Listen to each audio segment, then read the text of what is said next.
Hello everyone! Welcome to my kitchen! I'm preparing clams before cooking.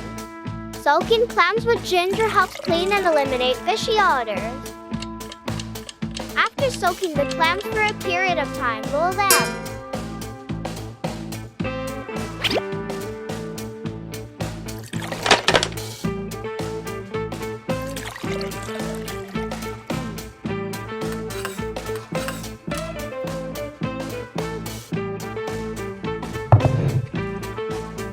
While waiting for the clams to cook, I want to make noodles.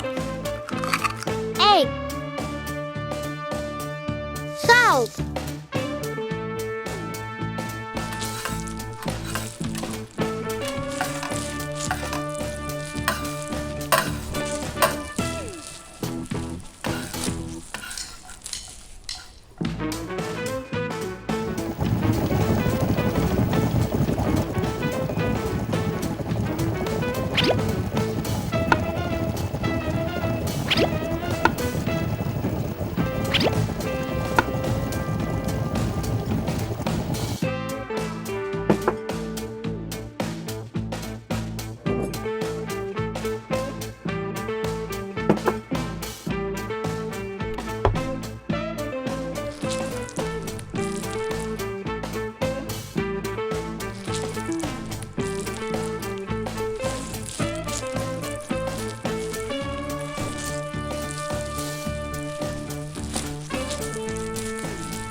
Goodbye and see you again in the next videos.